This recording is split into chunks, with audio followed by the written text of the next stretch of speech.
Brought to you by myridingcoach.com. So as a good warm-up exercise, I'm just going to ask this horse to stay in a medium walk frame. He doesn't have to collect early in the piece. I'm looking for some length in the frame. Now, if necessary, I don't need to ride in competition outline all the time. I don't need to have my hands in competition mode. You'll hear me talk quite a lot about this. So I'm going to encourage this horse just to lower the neck by counter-flexing, flexing, and at the same time I'm just bracing a little with the back, holding with the hips, so my seat is regulating the rhythm, the 1, 2, 1, 2, 1, 2. My hands are moving with the bob of the head. You'll see there's quite a lot of movement in a horse's neck. So the last thing you want to do is hold your hands really stiffly in an effort to hold them still. You can see how the horse's movement changed straight away, and you just are holding a whole lot of tension. So release the elbows, you keep your hands nice and firmly on the reins, but you are just asking the horse to flex and then counter flex. And I'm always keeping a bit of upper leg pressure on. So when I'm talking about the leg, generally I like to think of my upper leg, and my lower leg is a more independent aid. So again, I'm flexing, counter flexing and releasing, and seeing if the horse will take the rein forward onto a 10-meter circle. Looking for the bend and the flexion just to see the corner of the horse's eye. And you'll notice here again, talking about the hands, I'm okay to let the hands drop a little lower, a little wider. Make everything about gymnasticizing the horse, relaxing the back, relaxing the neck, finding in your own body where to stay relaxed. So in the walk, your hinges are your hips, your waist, and your elbows. Your anchors are down through your shoulder blades into the back of the seat, activating your lower abs, and just a slight squeeze onto your glutes to maintain that walk rhythm. The hands are closed, but the wrists are soft. So you'll see here my hands move quite a lot, and there's that constant 1, 2, 1, 2 as I bend him again onto a 10-meter circle. I'm not asking for collection in the walk, I'm asking him for some lowering and reaching into the bridle. He's quite an alert horse and he's ready to work, and I'm just asking him to wait for me. Again, a bit of flex and release, counter flex and release. So I'm not ever looking in the warm-up to set my horse into a frame that's just about keeping the head still. I actually want the adjustability. Once I have the adjustability, then I have a better pace. So if we were to look at that within the training scale, the number one thing is regulating the rhythm with the seat. Number 2 is looking for suppleness and relaxation of the back. Now, depending on the horse, some horses you can let the rein out quite a lot and they'll follow it down.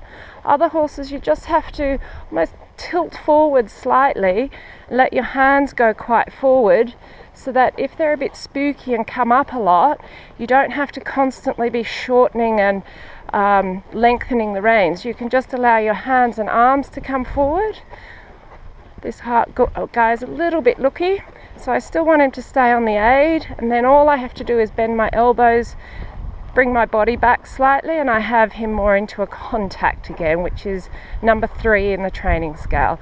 So just in the warm-up here alone, regardless of what level the horse is, the warm-up always includes finding the rhythm, increasing the horse's suppleness, relaxation of the back.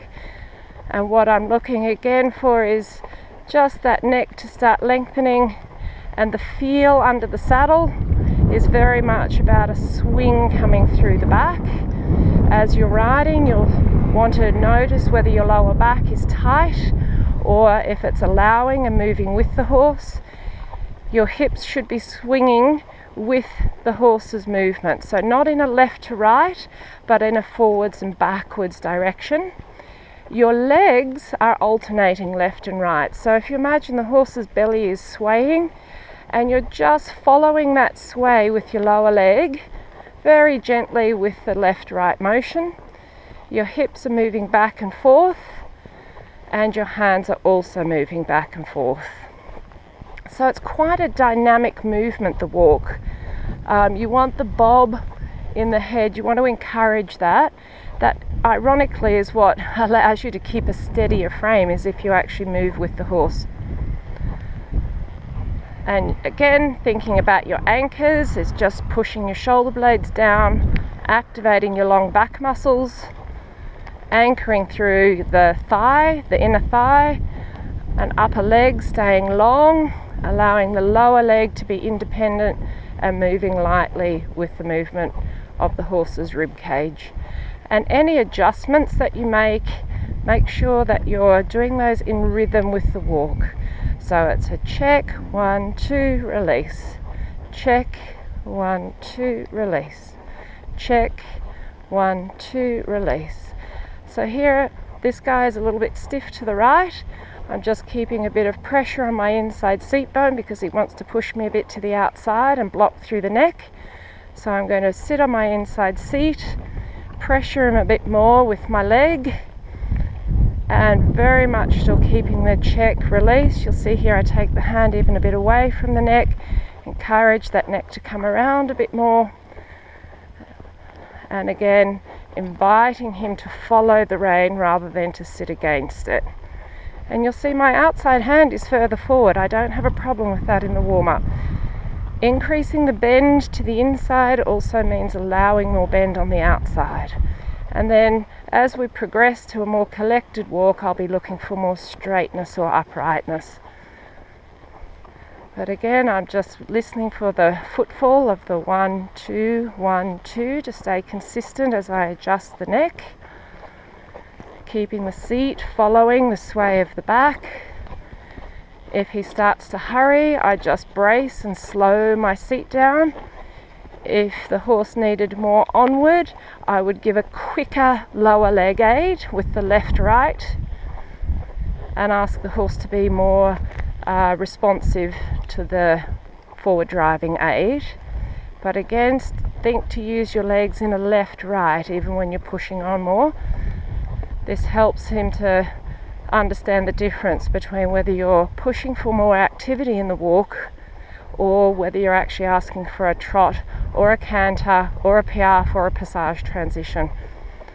It helps you to school the walk a lot more if they understand that you are going to pressure them in the walk rhythm. So again, if we refer back to the training scale, 1, rhythm and regularity. 2, suppleness and relaxation of the back. 3, contact and acceptance of the bridle. So what I'm feeling now is this horse is starting to relax his jaw to the right.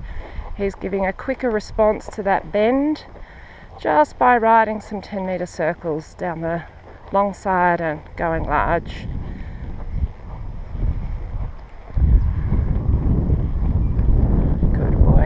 Then I'm just going to move into a halt again.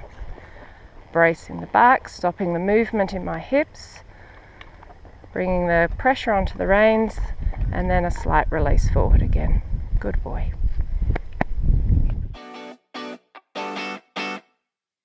Brought to you by myridingcoach.com.